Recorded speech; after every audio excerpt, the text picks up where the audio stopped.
The Huawei Nova Plus was announced alongside the Nova at IFA 2016 in Berlin. On paper, it seems like a solid smartphone that would provide good performance at the upper end of the mid-range market. Let's take a look at the device in detail to see what's what. Here's what I liked about it. The design of the Nova Plus is quite classy.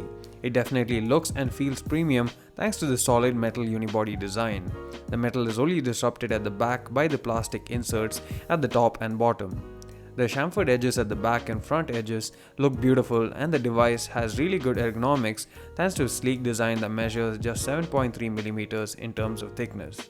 The curved back and 2.5D curved glass up front make the device quite easy to hold and handle despite housing a large 5.5-inch display. The handset is a tad bit heavy at 160 grams, and the weight seems to be concentrated at the center, which is probably due to the 3340 mAh battery inside it. The 5.5-inch 1080p IPS display looks beautiful and provides good brightness, viewing angles, as well as sharpness. Sunlight legibility is on point as well. The fingerprint sensor at the back is always active and is really accurate. It does a good job at recognizing your prints even when it's relatively wet or sweaty. But the main advantage of Huawei smartphones, the Nova Plus included, is the ability to use the fingerprint sensor as an input pad. You can swipe up or down to reveal and hide the notification drawer. A double tap clears the notifications, and you can also use it to capture photos in the camera, which is especially useful for shake-free selfies and also while browsing through the photos in the gallery. You can also use it to answer calls or mute alarms. The call quality is really good over both the earpiece and loudspeaker. They offer great volume output as well, and messaging is wonderful too thanks to the large 2.5D display. The device runs on Android Marshmallow 6.0.1 with Emotion UI 4.1 on top. There are quite a lot of customization options available for users to make use of, and also ones that help it to make it easier to use the large display with one hand. Performance was quite fluid thanks to a 2GHz octa-core Snapdragon 625 processor under the hood that is complemented by 3GB of RAM. The smartphone also comes with 32GB of internal memory and accepts microSD cards up to 256GB in capacity. The device supports 4G LTE and comes with a hybrid dual SIM card slot.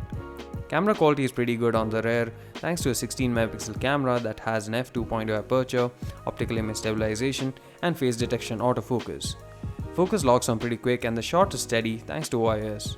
There's plenty of detail to work with, and the phone performs well in low light conditions too thanks to the 1x2.8-inch sensor size and 1.12 micron pixel size. It also shoots 4K video at 30fps, which is something that even the higher end Huawei P9 lacked, so that's a big bonus.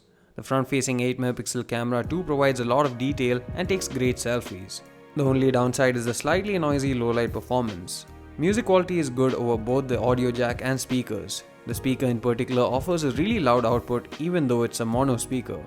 The Nova Plus makes use of a USB Type-C port that also supports fast charging, and the battery that has a capacity of 3340 mAh battery will last most users an entire day of use and then some more.